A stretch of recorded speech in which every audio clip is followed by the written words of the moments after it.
Votre question est fascinante, car elle nous oblige à filtrer notre époque moderne à travers les valeurs extrêmement rigides et militaires de l'ancienne Sparte. Le roi Léonidas Ier, figure emblématique du sacrifice et du patriotisme spartiate, chef des 300 aux Thermopyles, jugerait probablement notre monde avec un mélange de mépris, d'étonnement, et un respect réticent pour certaines de nos réalisations. Voici ce que l'homme qui a dit « Molon Lab, viens les prendre », pourrait penser de notre ère. 1. La technologie et le confort, mépris et incompréhension. Pour un Spartiate, la vie est une discipline constante et l'entraînement est la seule valeur sûre. Le corps et le luxe.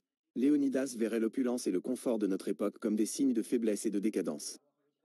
Il mépriserait le manque d'entraînement physique de la majorité des citoyens et l'abondance de nourriture. L'infobésité évoquée précédemment s'étendrait au corps, sous la forme d'une obésité générale. Pour lui, le but de la vie n'est pas le plaisir, mais l'excellence martiale et le devoir. La communication. Le concept de l'Internet et des réseaux sociaux le dérouterait. Il est le roi de la laconisme, une parole brève et percutante. Il verrait le flot constant de bavardage et d'opinions personnelles comme une perte de temps inutile et dangereuse, détournant les citoyens de leurs devoirs civiques et militaires. Il y verrait un terrain fertile pour la désinformation, la propagande perse moderne. Les armes. Il serait d'abord stupéfait par la puissance de nos armes, avions de combat, drones, bombes, qui tuent de loin.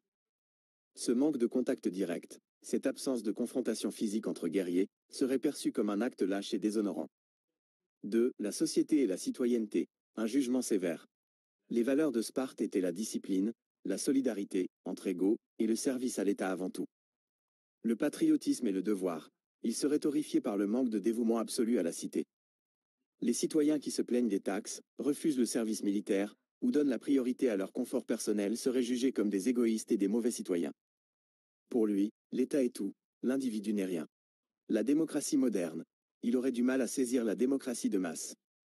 À Sparte, le corps civique était petit et composé d'hommes libres ayant fait leurs preuves.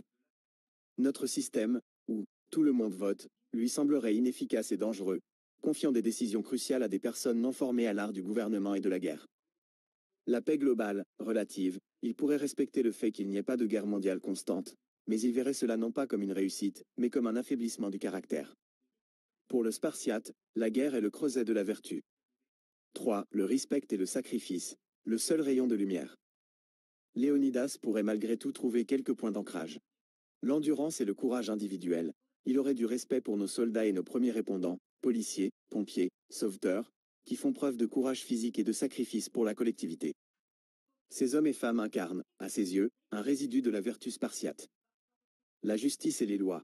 Il apprécierait l'idée que même les puissants soient soumis à la loi, même si la justice spartiate était différente. Il verrait positivement la notion de règne de la loi, qu'il considérait essentielle pour la stabilité de Sparte. En somme, Léonidas verrait notre époque comme décadente, molle et bruyante, ayant sacrifié les vertus fondamentales de courage et de devoir au profit du confort et de l'opinion. Il dirait probablement à la jeunesse moderne, « Vous avez toutes les armes du monde, mais vous avez oublié comment combattre pour ce qui compte. »